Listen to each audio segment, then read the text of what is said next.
محبوب صلی اللہ علیہ وسلم زبان نبوت سے فرما دیجئے قُلْ إِنْ كَانَ آبَاؤُكُمْ،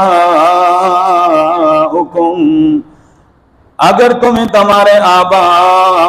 وَأَبْنَاؤُكُمْ اور تمہارے بیٹے وَإِخْوَانُكُمْ اور تمہارے بھائی وَأَزْوَاجُكُمْ اور تمہاری بیویاں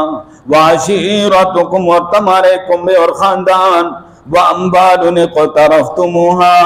اور وہ تمہارے مال جن کو تم کماتے ہو وَتِجَارَةٌ تَخْشَوْنَ كَسَادَهَا اور وہ تجارت جس کے گھاٹے کا تمہیں خطرہ رہتا ہے وَمَسَاكِنُ تَرْضَوْنَهَا اور وہ گھر جن کو تم پسند کرتے ہو احب الیکم من اللہ اگر زیادہ محبوب ہے تمہاری طرف اللہ سے ورسولہ اور اس کے رسول سے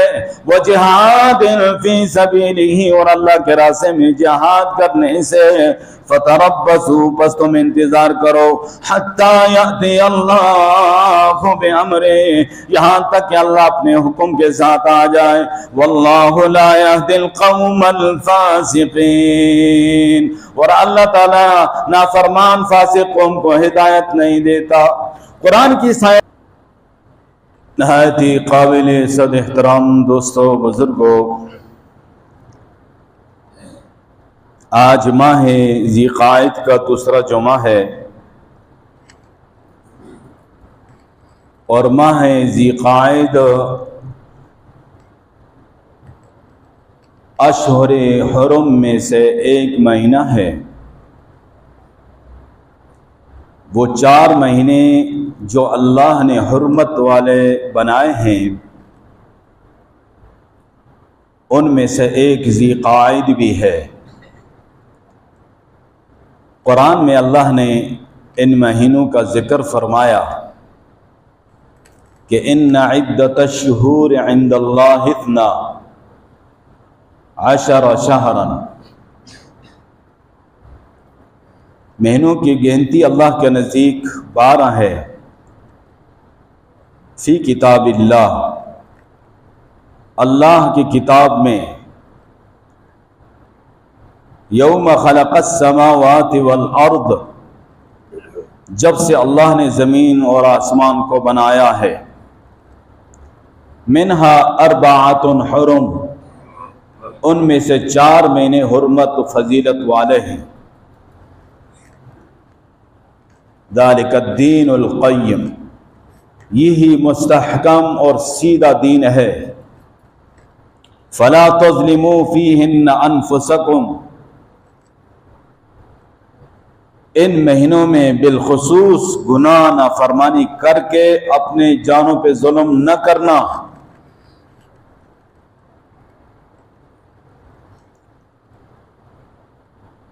یہ ذی قعدہ، ذوالحج، محرم تو لگاتار حرمت والے 3 مہینے ہیں، اور رجب جو ہے وہ علیحدہ ہے۔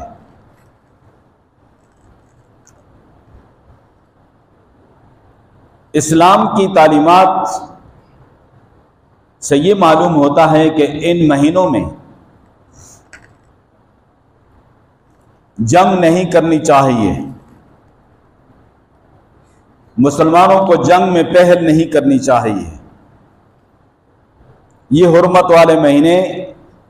ان کے تقدس، ان کی حرمت کا خیال اور لحاظ رکھنا چاہیے، اور مسلمان اس مہینے میں جنگ میں پہل نہ کریں۔ ہاں، اگر مسلمانوں پہ جنگ مسلط کر دی گئی تو فرمایا وَقَاتِلُوا الْمُشْرِكِينَ كَافَّةً كَمَا يُقَاتِلُونَكُمْ كَافَّةً، پھر تم بھی ان کے ساتھ قتال کرو جس طرح وہ سب اکٹھے ہو کر تمہارے ساتھ قتال کرتے ہیں۔ اپنا دفاع ان حرمت والے مہینوں میں بھی کرنا تمہارا حق ہے، اور شریعت میں، اسلام میں تمہارے لیے اس میں گنجائش ہے۔ دفاعی جنگ لڑ سکتے ہو، اپنا دفاع کر سکتے ہو، لیکن ان مہینوں میں جنگ میں پہل نہیں کر سکتے۔ دشمنان اسلام اور کفار یہود اور ہنود کو کیا معلوم کہ حرمت والے مہینے کیا ہیں، ان کی حرمت، ان کی فضیلت، ان کے تقدس، اس کا خیال و لحاظ کرنا کتنا اہم ہے، وہ تو خونخوار درندوں کی مانند ہیں۔ جب خونخوار درندہ اس کو خون کی لت پڑ چکی ہوتی ہے تو جب وہ خون کا پیاسا ہوتا ہے تو وہ حملہ آور ہوتا ہے، اور جب وہ وقتی طور پہ خون سے سیراب ہوتا ہے تو کچھ دیر کے لیے رکتا ہے اور سستانے کے لیے رک جاتا ہے، لیکن دوبارہ جب اس کو خون یاد آتا ہے تو دوبارہ وہ جھپٹ پڑتا ہے۔ آج کی دنیا میں، آج کی واقعاتی دنیا میں اسی طرح کے خونخوار درندے موجود ہیں۔ ابھی ہم غزہ کے مسلمانوں کی پریشانی اور مشکلات سے نہیں نکلے کہ دشمن نے آج براہ راست ہم پر جنگ مسلط کر دی ہے، اور یہ ایک تسلسل ہے، یہ ان طاغوتی طاقتوں کا ایک گٹھ جوڑ ہے، اور اندر سے یہ ہندو اور وہ ایک ہیں۔ اتنا دور ہو کر ہندوستان جا کر فلسطینیوں کے خلاف استعمال ہو رہا ہے، اسرائیل کا ساتھ دے رہا ہے، لیکن بدقسمتی سے مسلمانوں نے فلسطینیوں کے ساتھ نہ دیا، اور اس سے ان کو اتنی جرت ملی اور حوصلہ بڑھا کہ آج بر صغیر میں ان کا پالتو ایک کتا سمجھ لیں جو انڈیا ہے، یہ ان طاغوتی طاقتوں کا پالتو کتا ہے جو بر صغیر میں پال رکھا ہے پاکستان کے لیے اور دوسرے اسلامی ممالک کے خلاف۔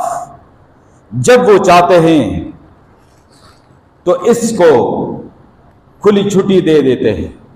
اس کی پشتنائی کرتے ہیں۔ مشرق وسطی میں جو انہوں نے ناجائز بچہ پالا اور کتا پالا ہے وہ اسرائیل کے نام سے ہے، اور وہاں کے مسلمانوں کے خلاف اس کو استعمال کیا جا رہا ہے۔ میں نے گزشتہ جمعے میں یہ بات کہی تھی کہ فلسطین کے لیے مسلمانوں میں کچھ بیداری پیدا ہوئی، کچھ شعور پیدا ہوا، اور پورے پاکستان میں احتجاج ہوا، لوگ سڑکوں پہ نکلے، تو دشمنان اسلام اور طاغوتی طاقتوں کو یہ پسند نہ آیا، اور انہوں نے ہندوؤں کو باقاعدہ منصوبہ بندی کے ساتھ اس حرکت کے لیے تیار کیا، اور طے شدہ ایک ڈرامہ رچا کے انہوں نے یہ حرکت کی ہے۔ لیکن انشاءاللہ پاکستان کی بنیادوں میں لاکھوں شہداء کا خون شامل ہے، اور انشاءاللہ پاکستان کو میلی آنکھ کے ساتھ یہ نہیں دیکھ سکتے، اور وہ نہایت مظلوم فلسطینی جو طویل عرصے سے محصور ہیں، ان پہ ظلم و ستم کے پہاڑ ڈھانے والے یہ سمجھ بیٹھے کہ شاید پاکستان میں بھی ہم اس طرح کی حرکت کریں گے تو یہاں سے جواب نہیں ملے گا۔ ایسی بات نہیں ہے۔ اللہ کا شکر ہے، ہمیں اپنی پاک فوج پہ فخر ہے کہ ہماری پاک فوج بیدار ہے، اور آج پوری قوم سکون کی نیند سو رہی ہے، لیکن پاک فوج سرحدوں کی حفاظت کے لیے بیدار اور ہوشیار ہے، اور دشمن کو منہ توڑ جواب دینے کے لیے الحمدللہ تیار ہے، اور جواب دیا بھی ہے اور دیں گے بھی انشاءاللہ۔ ان حالات میں کچھ ضروری باتیں جن کا ہمیں خیال اور لحاظ رکھنا ہے، میں ان باتوں کی طرف اشارہ کروں گا، اور نہ کوئی روایتی خطاب ہے اور نہ کوئی مستقل موضوع ہے۔ اس طرح کے حالات آ سکتے ہیں، اس سے پہلے بھی آئے ہیں اور آج بھی آئے ہیں، لیکن پہلے کے جو حالات تھے اور آج کے حالات وہ مختلف ہیں۔ آج جدید ٹیکنالوجی کا دور ہے، اور جیسے کہ آپ نے سن لیا اور معلوم کر لیا کہ جتنے ڈرون گرائے گئے ہیں وہ اسرائیل کے، اسرائیلی ساختہ ڈرون گرائے گئے ہیں۔ آج وہ والی جنگ نہیں ہے، اور ہم ڈرون میں اور میزائل میں فرق نہیں کر پاتے۔ ڈرون ایک علیحدہ چیز ہے، میزائل ایک علیحدہ چیز ہے۔ یہاں سے یہ بات معلوم ہوئی کہ دشمن اتنا دور رہ کر بھی ہمارے خلاف اپنے جدید اسلحے کو استعمال کر رہا ہے، اور یہاں ان کا جو چیلا بیٹھا ہے اور ان کا ناجائز بچہ جو برے صغیر میں انہوں نے پالا ہوا ہے انڈیا کے نام سے، اس کو وہ سپورٹ کر رہے ہیں اتنی دور سے۔ لیکن الحمدللہ پاک فوج نے ان کو جو جواب دیا ہے، پوری قوم کا سر فخر سے بلند کیا۔ مسلمان، آج کا مسلمان، بہت ساری ہمارے اندر کوتاہیاں ہیں، لیکن اللہ کا شکر ہے دین کے لیے، اسلام کے لیے، ملک کے لیے الحمدللہ ہر ایک پاکستانی ہر وقت تیار ہے، اور پاک فوج کے شانہ بشانہ کھڑا ہے انشاءاللہ، اور یہ جذبہ لیے ہوئے کھڑا ہے کہ ہمارا ملک پہ قربان ہو جانا یہ ہمارے لیے سعادت ہے۔ یہ پاکستان کلمے کی بنیاد پہ بنا ہے، یہ اسلامی ریاست ہے۔ جس طرح ریاست مدینہ دین اسلام کی بنیاد پر وہ ریاست بنی، اور اس وقت مکہ سے مسلمانوں نے جو تاریخی ہجرت کی، پیارے محبوب صلی اللہ علیہ وسلم نے ہجرت کی، انہوں نے اپنے وطن کو چھوڑا، اپنی جائیدادوں کو چھوڑا، اپنے خاندانوں کو چھوڑا، سب کچھ چھوڑ چھاڑ کر وہ اسلامی اور دینی ریاست کی بنیاد کے لیے مدینہ طیبہ ہجرت فرمائی۔ اور یہ وطن کی محبت یہ انسان کے اندر فطری طور پہ کوٹ کوٹ کر بھری گئی ہے۔ آپ صلی اللہ علیہ وسلم نے جو ہجرت فرمائی وہ اختیاری نہیں تھی، وہ اضطراری تھی۔ مجبوراً آپ نے ہجرت فرمائی ہے، اپنے اختیار سے نہیں فرمائی تھی۔ آپ کے صحابہ اکرام نے مجبوراً یہ ہجرت فرمائی اور اپنے وطن کو چھوڑا جو ان کا آبائی وطن تھا۔ کتنا مشکل ہوتا ہے اس کا ہم تصور نہیں کر سکتے۔ پیارے محبوب صلی اللہ علیہ وسلم ہجرت کے سفر میں ایک مقام پہ جب بیت اللہ شریف پہ آخری نظر پڑی اور وہاں سے راستہ مدینہ طیبہ کی طرف علادہ ہو کر بیت اللہ شریف نے اور مکہ مکرمہ نے اوجل ہو جانا تھا، وہاں رک کر کھڑے ہوئے اور غور سے دیکھا مکہ کو اور غور سے دیکھا بیت اللہ شریف کو، تو فرمایا ما احسن بیت ربی، میرے رب کا گھر کتنا پیارا ہے، میرے رب کا گھر کتنا پیارا ہے۔ اگر یہ کفار مجھے نکلنے پہ مجبور نہ کرتے تو میں اللہ کے گھر کو نہ چھوڑتا۔ یہ فطری محبت ہے، وطن کی محبت ہے۔ پھر اللہ کا گھر، مقدس گھر اور حرم شریف کی فضیلت، وہ ساری سعادتیں اپنی جگہ۔ لیکن مدینہ طیبہ کی طرف جب ہجرت فرما لی تو پھر مدینہ طیبہ اسلامی ریاست بنی، اور یثرب سے مدینہ طیبہ مدینہ منورہ بنا، اور پیارے محبوب صلی اللہ علیہ وسلم نے اس کے لیے حفاظت کس طرح کی۔ گزشتہ جمعے میں نے آپ کو بتایا کہ اپنے وطن کا دفاع یہ قرآن و حدیث سے میں نے آپ کے سامنے رکھا۔ آج اپنے وطن سے محبت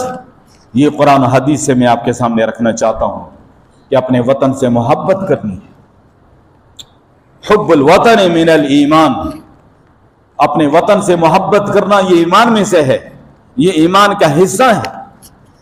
بعض لوگ کہہ دیتے ہیں کہ وطن کی محبت اور فلاں کی محبت یہ ٹھیک نہیں ہے، غلط ہے یہ باتیں۔ وطن کی محبت اس وجہ سے ہے کہ ایک تو ہمارا گھر ہے، ہمارا وطن ہے، اس وجہ سے ہے کہ یہ کلمہ طیبہ کی بنیاد پہ بنا ہے، اور تحریک پاکستان کہ جب آغاز ہوا تو اس وقت یہ کلمہ پڑھا گیا تھا کہ پاکستان کا مطلب کیا، پورا پڑھ رہا ہوں، پاکستان کا مطلب کیا،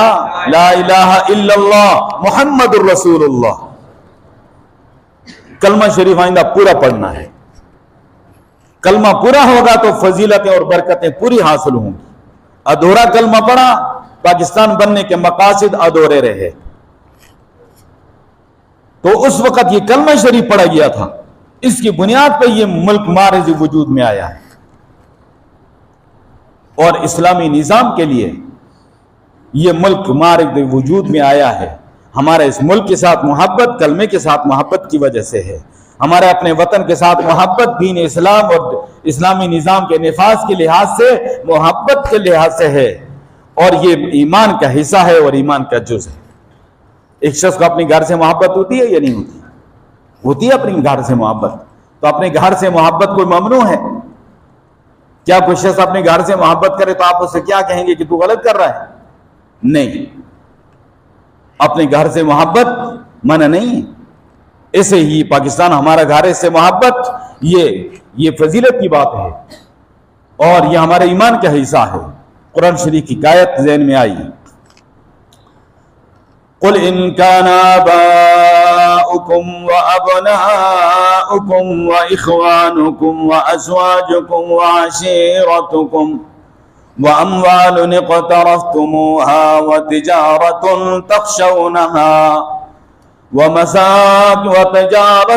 تخشونها كسادها ومساكن ترضونها أحب إليكم من الله ورسوله وجهاد في سبيله فتربصوا حتى يأتي الله بأمره والله لا يهدي القوم الفاسقين۔ پیارے محبوب صلی اللہ علیہ وسلم زبان نبوت سے فرما دیجئے، قل ان کان آباؤکم، اگر تمہیں تمہارے آبا و ابناؤکم اور تمہارے بیٹے، و اخوانکم اور تمہارے بھائی، و ازواجکم اور تمہاری بیویاں، و عشیرتکم اور تمہارے کنبے اور خاندان، وَأَمْبَالٌ اقْتَرَفْتُمُوهَا اور وہ تمہارے مال جن کو تم کماتے ہو، وَتِجَارَةٌ تَخْشَوْنَ كَسَادَهَا اور وہ تجارت جس کے گھاٹے کا تمہیں خطرہ رہتا ہے، وَمَسَاكِنُ تَرْضَوْنَهَا اور وہ گھر جن کو تم پسند کرتے ہو، احب الیکم من اللہ، اگر زیادہ محبوب ہے تمہاری طرف اللہ سے، ورسولہ اور اس کے رسول سے، وجہاد فی سبیلہ اور اللہ کے راستے میں جہاد کرنے سے، فتربصوا پس تم انتظار کرو، حتی یأتی اللہ بامرہ یہاں تک کہ اللہ اپنے حکم کے ساتھ آ جائے، واللہ لا یہدی القوم الفاسقین اور اللہ تعالیٰ نافرمان فاسق قوم کو ہدایت نہیں دیتا۔ قرآن کی اس آیت سے معلوم یہ ہوا کہ یہ چیزیں فطری بات ہے کہ انسان کو اپنے ماں باپ سے محبت ہوتی ہے، اپنی اولاد سے محبت ہوتی ہے، اپنے اہل خانہ سے محبت ہوتی ہے، اور اپنے کاروبار تجارت سے محبت ہوتی ہے، اپنے گھر سے محبت ہوتی ہے، لیکن سب سے پہلے محبت اللہ اور اس کے رسول صلی اللہ علیہ وسلم کی محبت ساری محبتوں پہ غالب ہوگی، تب تمہارا ایمان کامل ہوگا کہ لا یؤمن احدکم حتی اکون احب الیہ من والدہ وولدہ والناس اجمعین، تم کامل اس وقت تک نہیں ہو سکتے کہ جب تک تم میری محبت کو اپنے والدین کی اور اپنی اولاد اور تمام دنیا کے انسانوں کی محبت پہ غالب نہ کر لو، تم کامل مومن والے نہیں، ایمان والے نہیں۔